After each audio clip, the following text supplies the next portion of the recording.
Our reading this morning comes from the book of Acts, chapter 24, verses 13 through 35. Now on that same day, two of them were going to a village called Emmaus, about 7 miles from Jerusalem, and talking with each other about all these things that had happened. While they were talking and discussing, Jesus himself came near and went with them. "What are you discussing with each other as you walk along?" They stood still, looking sad. Then one of them, whose name was Cleopas, answered him, "Are you the only stranger in Jerusalem who does not know the things that had taken place there in these days?" He asked them, "What things?" They replied, "The things about Jesus of Nazareth, who was a prophet in deed and word before God and all the people, and how our chief priests and leaders handed him over to be condemned to death and crucified him. But we had hoped that he was the one to redeem Israel. Yes, and besides all this, it is now the third day since these things took place. Moreover, some women from our group astounded us.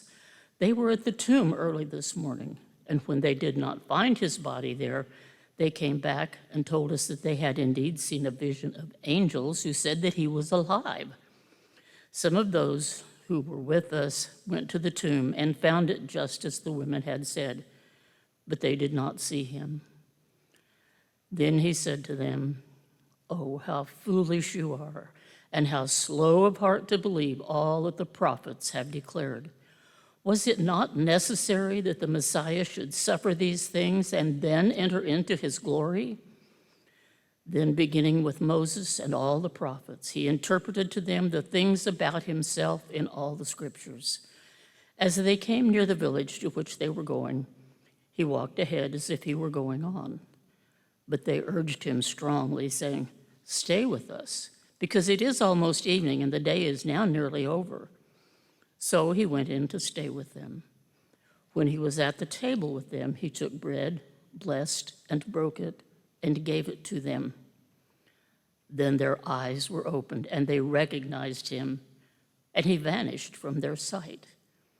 They said to each other, "Were not our hearts burning within us while he was talking to us on the road, while he was opening the scriptures to us?"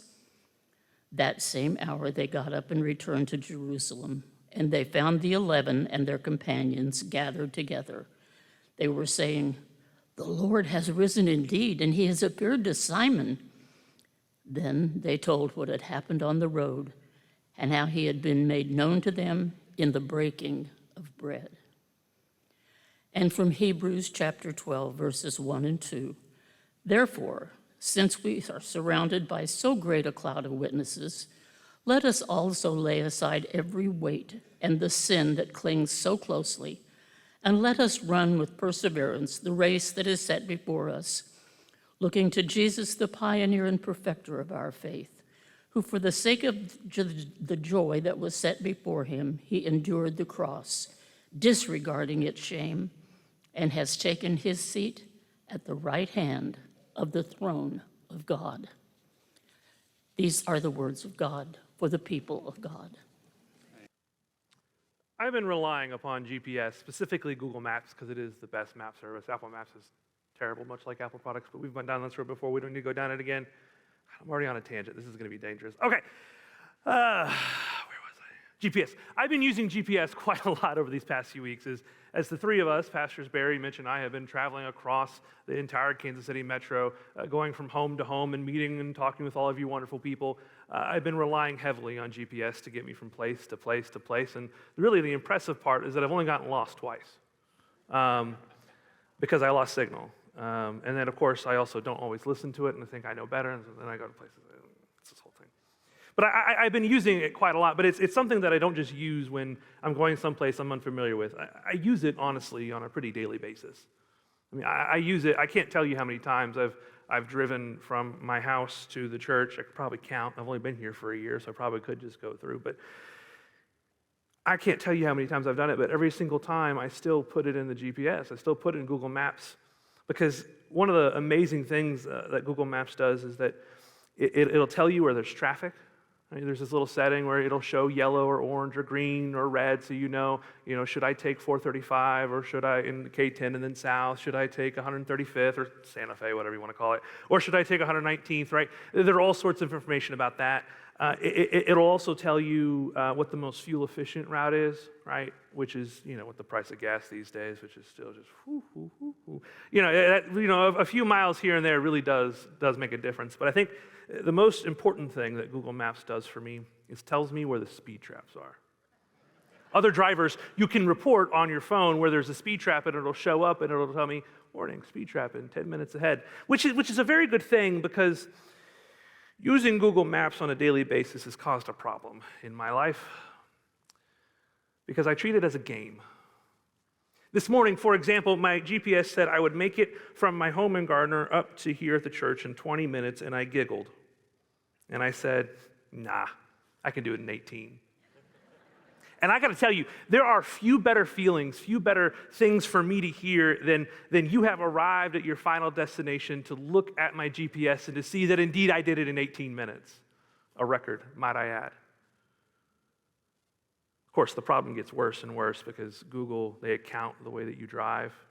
And so I actually have to drive faster and faster each time in order to beat it because it keeps taking that into account, which thus makes the speed trap warnings that much more helpful and useful, especially in Gardner.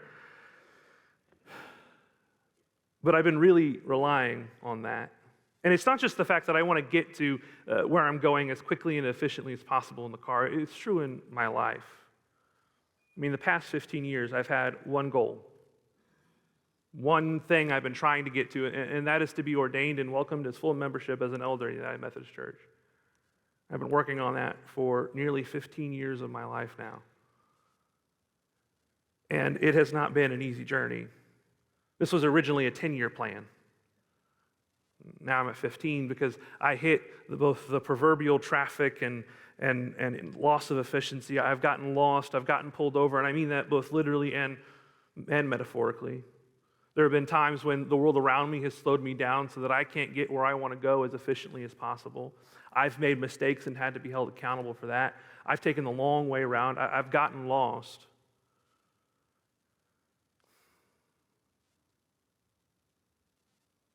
But the challenge for us really is, do we really need to get where we're going as quickly as we think we do?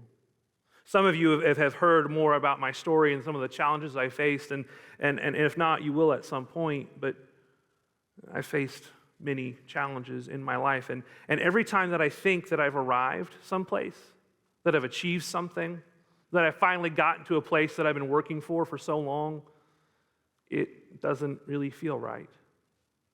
Since I was in 7th grade and I started going to annual conference as a delegate, there would be a time early in the week where the clergy would go have their own meeting, the laity would have their own, and I would watch as my parents and so many folks who had become like aunts and uncles to me would go to this top secret meeting, and for so long I dreamed of being in that meeting.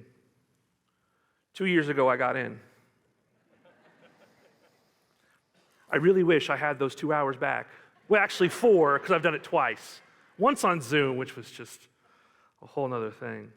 But every time I think I've arrived someplace, every time I think I've achieved something, it's hollow.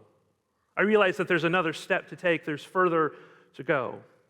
And as I continue to live and to grow as a person in this world, the more I'm convinced that we don't ever really arrive at a final destination in life. I think that's true professionally, personally, spiritually. I mean, the honest question is, are you more than your career? Are you more than the title that you have or had possessed? Are you more than the number of zeros that's on your paycheck? Is that really what's most important in your life? Is that really the end-all, be-all for you? You know, personally, my wife and I have been married for a year and a little over a year and a month. And do I expect that our relationship's going to stay the same, that we have arrived at the pinnacle of what it means to be a married couple, and that we're not going to grow anymore? No.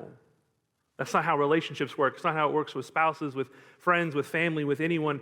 As we change and grow as individuals, so do our relationships, and we never arrive at the final point of that relationship.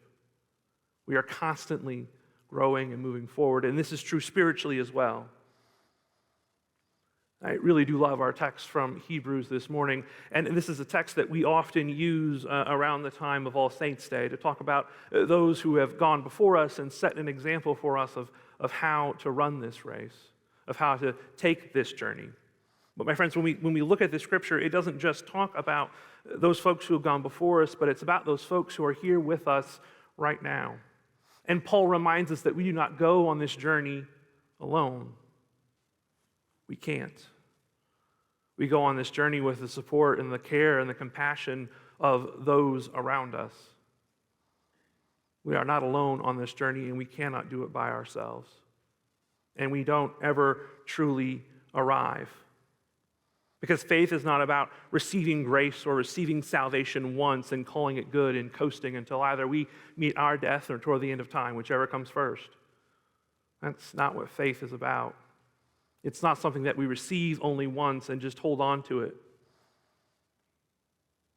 It's something that we are continually given again and again, day after day, week after week, and we continue to grow more and more and more in our faith. And so really, it doesn't matter where on the journey of life, whether it is professionally, personally, spiritually, it doesn't matter where we are on this journey, there is still more room for us to grow. No matter who we are, no matter where we are. None of us have arrived yet. But this is not only true within our own personal journeys or the journey of this Grace Church community, but it's also true of how we interact with the world around us. How do we interact with the nuns, not the women who wear the habits and live in convents, but those who don't identify with any religion, the unchurched, the non-Christian? How do we interact with these folks? How can we be dispensers of grace? That's what we'll be talking about these next 3 weeks or so. 3 weeks? 3 weeks. The hard thing for us is that we cannot act as if we have arrived. We cannot act in and around this world and act like we have all the answers figured out, that we know everything, that we have mastered faith, which is a real challenge for me because I do know all the answers. I have this really, really fancy piece of paper downstairs in my office, and Pastor Barry has one, Pastor Mitch has one, Pastor Karen has one. There are several of retired clergy persons in this room who have one. It's very nice. It's very fancy. It costs me a lot of money. And it tells me that, yes, I do have all the answers of faith. I cannot tell you how many books that I've read, how many hundreds of pages of papers that I've written in my life, how strong and confident I am in my beliefs. So you're darn right, I know the answers. And I would love to stand here for the next 4 hours and try to tell you what the right way to believe is, not only as a Methodist, but as a Christian, that if you want to be a part of this church, you got to believe this, and this. And I could have a great time doing that, but that's not what we're called to do. That's not how we're called to behave. We're not called to be people who think more of ourselves than we ought. We're not called to be people who go to others and say, if you want to be a part of this club, if you want to experience salvation, you got to follow me and check these boxes. Much like Pastor Mitch said last week, if we are going to be truly dispensers of grace, if we're going to truly be those who offer grace to the world around us, we have to be humble. We have to, again, as Mitch said last week, admit the fact that we don't have all the answers. We have to own up to the fact that we are on a journey ourselves and that we don't always get it right. And we have to realize that if the only way that we're going to grow and move forward as people is if we do it in community. One of my favorite stories in Scripture is one that we've heard today already. There's a story of these two disciples, these two individuals who had been in Jerusalem for the Passover. They had watched as their rabbi, their prophet, their leader had been betrayed. Perhaps they had betrayed them himself and denied them themselves. They saw his mock trial. They saw his death on the cross. And they were afraid. They were sad, confused, a little bit lost. They didn't know what to do next, and so their gut reaction was just to go back to the life that they had lived before. And as they're walking on this journey, this road back, they begin to talk with one another and to try to unpack everything that had happened. And suddenly this stranger walks alongside them, listens to their pain, listens to their sadness and their grief, meets them where they are uncomfortable, helps them to find themselves. He walks alongside, listens, cares, and supports. And after they've talked for a while, and they came to near the end of their day, they invited this stranger to share a meal with them. They invited him in, and they broke bread with one another. And they shared in a meal.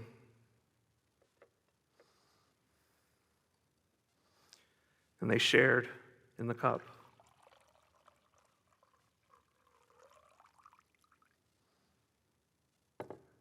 And it was in that sharing of bread and in that sharing of the cup that this man was a stranger no more. They recognized who he was and what they meant to his life.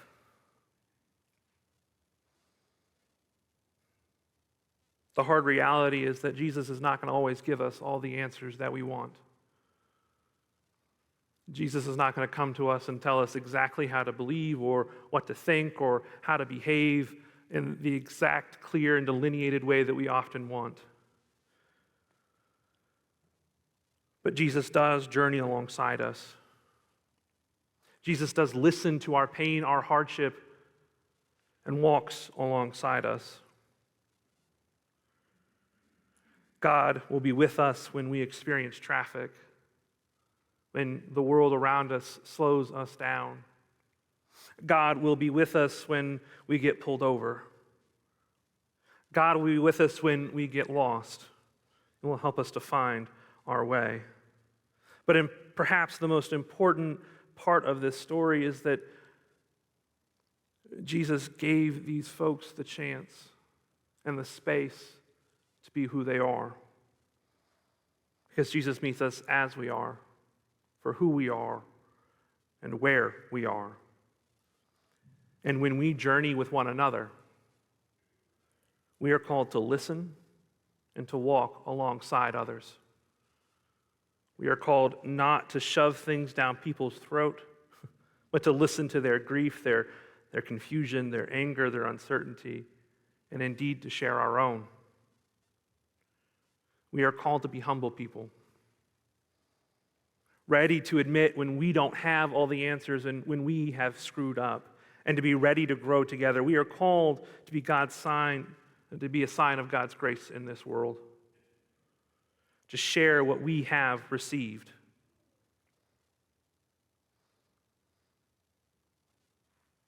And today,